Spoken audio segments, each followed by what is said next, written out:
President Cyril Ramaphosa did not mince his words, pushing back against disinformation that is being spread by those who are seeking refugee status in the United States of America. We all know as South Africans, both black and white, that there is no genocide here. We are not genociders. We are not committing any act of hatred, act of retribution against or violence against anyone who is a citizen, even if they are not citizens of our country. We are not made that way.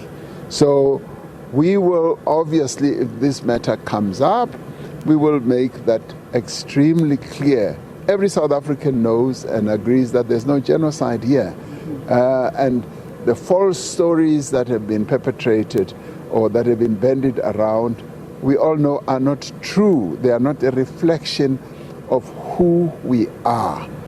Ramaphosa also shared his thoughts on his upcoming trip to the U.S. We'll be conducting our discussions in a business-like manner, representing our country, the interests of our country. We've got a number of issues to discuss: trade issues, diplomatic issues, and relationship issues. So we are not going to be distracted by anything. We will just focus on what is important for our country. Trade, they have imposed tariffs on us, even though they've postponed them. We need to deal with that. We do quite a bit of trade with the United States. Our vehicles go there, our vegetables and our agricultural products go there.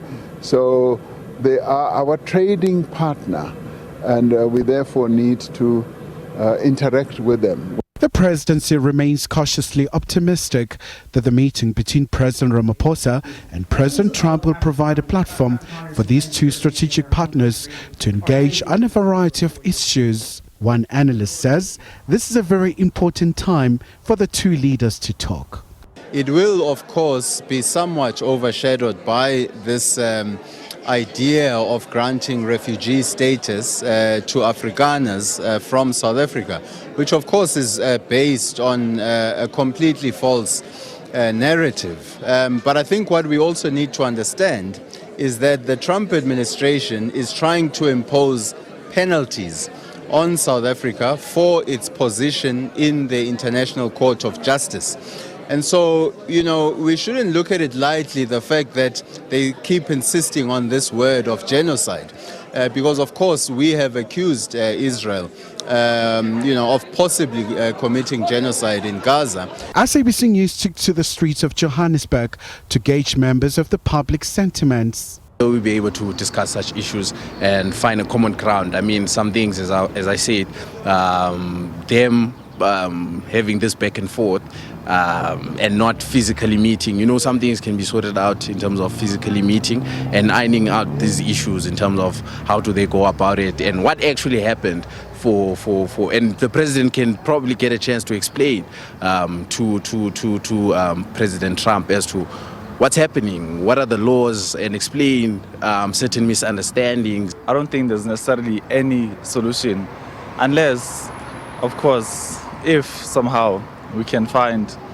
or use some of Ramaphosa's business acumen, maybe there might be something. But genuinely, I have no hope.